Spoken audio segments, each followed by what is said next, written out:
لا معبود الا اللہ، لا مطلوب الا اللہ، لا مقصود الا اللہ، لا مشہود الا اللہ، لا موجود الا اللہ، لا الہ الا اللہ، لا الہ الا اللہ، لا الہ الا اللہ، الا اللہ، الا اللہ، الا اللہ، الا اللہ، الا اللہ، الا اللہ، الا اللہ، الا اللہ، لا الہ الا اللہ، محمد الرسول اللہ صلی اللہ علیہ وسلم۔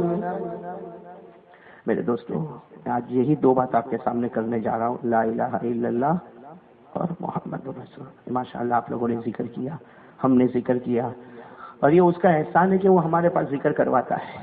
بھائی اللہ ذکر کا محتاج، اللہ ذکر کا محتاج ہے۔ بھائی ہم نے ذکر کیا، کتنی دیر کیا؟ 2 منٹ، 5 منٹ؟ ارے چلو کوئی گھر میں بیٹھ کے ذکر کرے گا، کتنی دیر کرے گا؟ آدھا گھنٹہ، پونا گھنٹہ؟ ارے میرے دوستو، اللہ کو یہ آدھے اور پونے گھنٹے کی ضرورت نہیں۔ اللہ نے فرشتوں کو پیدا کیا ہے، اور اللہ تعالیٰ خود فرشتوں کے بارے میں بتاتے ہیں کہ جب سے پیدا کیا اور قیامت تک وہ سبحان اللہ بولتا رہے گا۔ ایک فرشتوں کی جماعت ہے جن کا کام ہی ہے کہ پیدا ہو گئے وہاں سے لے کے مرتے دم تک سبحان اللہ۔ ایک جماعت کا کام ہے الحمدللہ، ایک جماعت بولتی رہے گی اللہ اکبر، ایک جماعت بولتی رہے گی لا حول ولا قوت الا باللہ، ایک جماعت بولتی رہے گی لا الہ الا اللہ۔ اللہ نے ایک فرشتوں کی جماعت کو پیدا کیا، جو کھڑے ہیں تو کھڑے رہیں گے مرتے دم تک، جو بیٹھا ہے تو وہ بیٹھا رہے گا مرتے دم تک۔ اللہ نے ایسے ایسے فرشتوں کو بنایا کہ پیدا ہوتے ہی رکوع میں ہے تو قیامت تک رکوع میں رہے گا، پیدا ہوتے ہی سجدے میں ہے تو قیامت تک سجدے میں رہے گا۔ اللہ کو ہمارے ذکر کی ضرورت نہیں، اللہ کو ہمارے رکوع کی ضرورت نہیں، اللہ کو ہمارے سجدے کی ضرورت نہیں، وہ ہمارا محتاج نہیں، لیکن اس کا احسان ہے کہ اپنا پاک اور پوتر نام ہماری ناپاک زبان پر عطا کر دیتا ہے۔ بہت کریم ہے اللہ، ارے بولو اللہ بہت، لیکن ہم لوگ ہیں جو بھول گئے اللہ کو، بھول گئے نا۔ سب کچھ کرنے دھرنے والا کون؟ سچ بتانا، دیکھو اگر ایمان ہے تو سچ بتانا۔ سب کچھ کرنے دھرنے والا کون؟ اللہ۔ ہماری ضرورت کون پورا کرتا؟ اللہ۔ ہم بیمار ہوتے تو شفا کون دیتا؟ اللہ۔ ہمیں اولاد کون دیتا؟ اللہ۔ جب آپ کہتے ہو کہ سب اللہ کرتا ہے تو آج پورے صبح سے لے کر اب تک اللہ کو کتنی مرتبہ پکارا؟ بولو نا، گھر میں کھانے کی ضرورت پڑتی ہے نا، کھانے کی ضرورت پڑتی ہے۔ آپ گھر میں گئے، آپ گھر میں جا کے کیا کہتے ہو؟ امی یا ممی جو بھی کہتے ہوں گے، کیا ہوا؟ کھانا۔ تو ماں کھانا لے کر سامنے آ گئی۔ تو میرے دوستو، جس کی ضرورت پڑتی آدمی اس کو پکارتا ہے۔ بیوی کی ضرورت پڑتی تو بیوی کو پکارتا ہے، بچے کی ضرورت پڑتی تو بچے کو پکارتا۔ اور ہمارا عقیدہ ہے کہ سب کچھ کرنے دھرنے والا اللہ ہے، تو چلو نا یہ 24 گھنٹے جو ہمارے گئے اس میں کتنی مرتبہ ہم نے اللہ کو پکارا؟ میرے دوستو، سب سے بڑا گناہ اگر کوئی ہے وہ یہ کہ میری اور آپ کی توحید ڈیمیج ہو جائے، میرے اور آپ کی توحید۔ اور آپ لوگ یہ ایمان کو میرے دوستو ایسا نہ سمجھے، معمولی مت سمجھے۔ وہ ہم لوگوں نے ایمان کو بہت کھیل سمجھا، کھیل۔ کیوں کھیل سمجھا معلوم ہے؟ اس لیے کہ ہمارا پردادا کلمہ پڑھتا تھا، پھر اس کے بعد دادا نے کلمہ پڑھا، اس کے بعد میرے باپ نے کلمہ پڑھا، اس کے بعد میں نے کلمہ پڑھا، اس کے بعد میرے بچوں نے کلمہ پڑھا، ارے میرے پوتے نے کلمہ پڑھا، میرے پر پوتے نے کلمہ پڑھا۔ تو کلمہ تو ہم کو بیٹھا بیٹھا مفت میں وراثت میں مل گیا، اس لیے ہم نے کلمے کو نہیں جانا۔ ورنہ میرے پیارو، اللہ کی قسم، اللہ قرآن مجید میں فرماتے، میرے بندے میرا احسان مان کہ میں نے تجھے کلمہ دیا، ورنہ تجھے کوئی اور جگہ کر دیتا تو مجھے میرا کچھ نہیں بگاڑ سکتا۔ ہے نا قرآن کریم میں اللہ نے فرمایا میرا احسان ہے کہ میں نے تجھے کلمہ دیا، ورنہ تجھے یہودی بنا دیتا، تجھے عیسائی بنا دیتا، تجھے مجوسی بنا دیتا، کسی کے سامنے جھکنے والا بنا دیتا، ارے تجھے کوئی جانور بنا دیتا، تجھے سور بنا دیتا، ارے تجھے کوئی کیڑا مکوڑا بنا دیتا، تجھے بندر بنا دیتا۔ اللہ کہتے میری مرضی، میری طاقت، میری قدرت میں کچھ بھی بنا دیتا، تو کیا آبجیکشن اٹھا سکتا؟ تو مجھ پر کیا کہہ سکتا؟ کچھ نہیں۔ اللہ نے فرمایا بل اللہ یمن علیکم ان ہداکم للایمان۔ اللہ تبارک و تعالیٰ فرماتے میرے بندے احسان مان لے کہ میں نے تجھے کلمہ دیا، ورنہ میں کلمہ نہ دیتا تو تجھے اسلام کی ہوا بھی نصیب نہ ہوتی۔ اس لیے میرے دوستو، یہ کلمے کو معمولی مت سمجھو۔ ہر وقت ہم توحید پر رہیں گے، توحید پہ رہیں گے انشاءاللہ۔ ہم نہیں رہتے، توحید پہ نہیں رہتے۔ میں اکثر ایک بات کہتا ہوں، سر میں دکھتا ہے کبھی کبھی،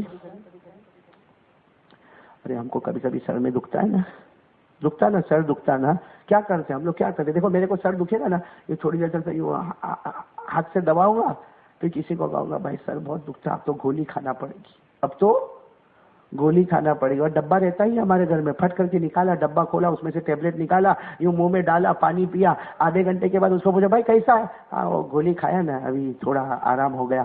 میرے دوستو اللہ کی قسم کھا کر کہو یہ سر کا درد آیا کس کی وجہ سے؟ اللہ. گولی کس نے کھانے کی توفیق دی؟ اللہ. وہ پانی کس نے پینے کی توفیق دی؟ اللہ. اور آدھے گھنٹے کے بعد تیرے سر کا درد اچھا ہو گیا تو اچھا کرنے والا کون؟ اللہ. میرے دوستو یہ آدھے گھنٹے کے پیریڈ میں اس نے گولی کو یاد کیا, پانی کو یاد کیا, لیکن اللہ کی قسم کھا کر کہو اللہ کو یاد کیا, اللہ کو یاد کیا. ایک بار بھی خیال آیا کہ شفا دینے والا کون؟ آج میں آپ کو ایک بات بتا کے آگے بڑھوں گا انشاءاللہ. دیکھو توحید بہت ضروری ہے. اگر اس میں تھوڑا بھی ڈیمیج ہو جاتا ہے, کیسا تھوڑا بھی ڈیمیج ہو جاتا ہے اللہ ایمان چھین لیتا ہے. ہاں ابھی مجھے کچھ بھائیوں نے بتایا کچھ گانے ایسے چلے ہیں. دیکھو میرے دوستو آج لوگوں کی ایک محنت ہے کہ اس کا ایمان چھین لو, آٹومیٹک کمزور ہو جائے گا. ایمانی پاور سے بڑھ کر اللہ کی قسم کوئی پاور نہیں. جسم کا پاور بعد میں ہوگا, ہماری ساری ٹونک بعد میں ہوگی, ساری طاقت بعد میں ہوگی. سب سے بڑا پاور ہوتا تو وہ ایمان کا پاور ہوتا. آج اس کو چھیننے کی فکر ہے. ایسے ایسے گانے آتے, ایسے ایسے گانے آتے, عجیب عجیب گانے. میرے دوستوں مجھے کسی نے بتایا کہ مولانا ابھی تو ایسا گانا آتا کہ کوئی جوان ہمارا گانا گاتا کہ میں خدا سے نہیں ڈرتا, یا میں خدا کا کوئی پاس و لحاظ نہیں رکھتا, میں خود ہی خدا ہوتا, میں خود ہی خدا ہوتا. بتاؤ جس نے یہ گانا گایا اس کا ایمان باقی رہا؟ جس نے اپنے بارے میں یہ کہا میں خدا سے نہیں ڈرتا, میرے پاس خدا کا کوئی پاس و لحاظ نہیں, میرے پاس خدا کا کوئی وقار اور احترام نہیں, ارے میں خود ہی خدا ہوتا. جو یہ کہتا ہے بھلے وہ گاتے گاتے کہتا, لیکن مفتی صاحب سے پوچھے, مفتی صاحب کہے گا کہ تیرا ایمان ختم ہو گیا, اور ایمان ختم ہو گیا تو آٹومیٹک تیری شادی بھی ٹوٹ گئی, اور تیری شادی بھی ٹوٹ گئی, اور تو اگر حج کر کے آیا ہے تو تیرا حج بھی ختم ہو گیا, اور جتنی نمازیں تو نے پڑھا اللہ نے ساری نمازوں پر پانی پھیر دیا. ہوتا ہے میرے دوستو. آج میں آپ کو بتا رہا ہوں میرے دوستو توحید بہت نازک ہے. میں آپ کو قرآن کریم میں لے چلوں, ذرا سمجھ رہے ہو نا بات کو, سمجھ رہے ہو نا. قرآن کریم میں چلو, پارہ نمبر 7, ساتھ میں بولو گے تو اچھا لگے گا. پارہ نمبر, یہ اس لیے میں حوالہ دیتا ہوں کہ بہت سارے لوگ علماء کرام حافظ قرآن بیٹھے ہیں. پارہ نمبر 7, اگر آپ پارہ نمبر 7 میں جاؤ تو وہاں ایک سورت آتی جس سورت کا نام ہے سورۃ الانعام.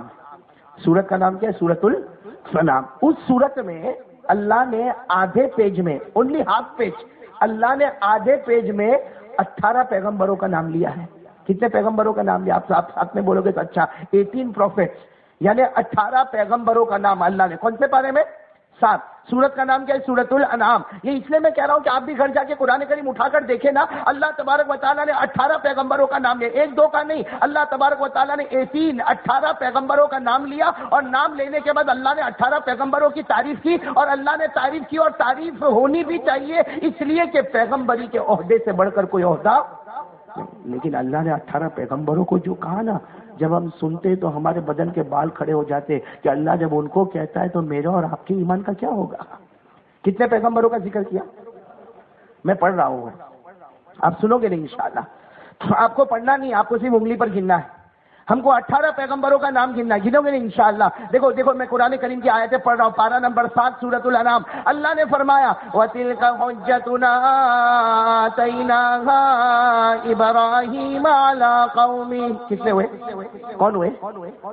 نَرْفَعُ دَرَجَاتٍ مَّن نَّشَاءُ إِنَّ رَبَّكَ حَكِيمٌ عَلِيمٌ. وَوَهَبْنَا لَهُ إِسْحَاقَ وَيَعْقُوبَ.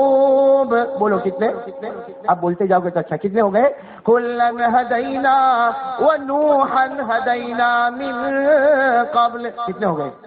4. بولو کتنے ہو گئے؟ 4. آگے چلے.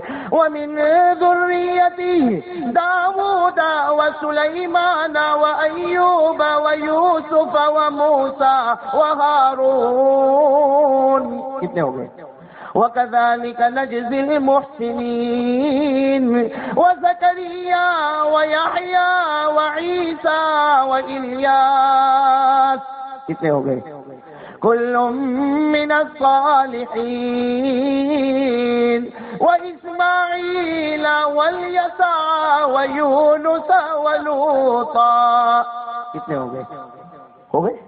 آدھا پیج میں نے پڑھا، آدھا پیج بھی پورا نہیں ہوا۔ کتنے پیغمبروں کا نام اللہ نے لیا؟ 18۔ اچھا 18 پیغمبروں کا نام لیا اللہ نے، کتنے بڑے بڑوں کا نام لیا؟ اس میں ابراہیم بھی آ گئے اور اسماعیل بھی آ گئے اور اسحاق بھی آ گئے اور داؤد بھی آ گئے اور یوسف بھی آ گئے اور یعقوب بھی آ گئے اور حضرت زکریا بھی آ گئے اور یحییٰ بھی آ گئے اور عیسیٰ بھی آ گئے۔ اللہ نے 18 پیغمبروں کا نام لیا، اور اللہ نے جو تعریف کی وہ تو ہم کو عربی زبان نہیں آتی، ہم کو عربی زبان کا ترجمہ نہیں آتا، ورنہ اللہ تعالیٰ نے ایک ایک پیغمبر کی جو تعریف کی، اللہ نے کیا فرمایا معلوم؟ وَكَذَلِكَ نَجْزِي الْمُحْسِنِينَ، اللہ نے سارے پیغمبروں کو محسنون کہا، اور محسنون اس کو کہتے ہیں جو ایمان کی چوٹی پر پہنچ گیا ہو۔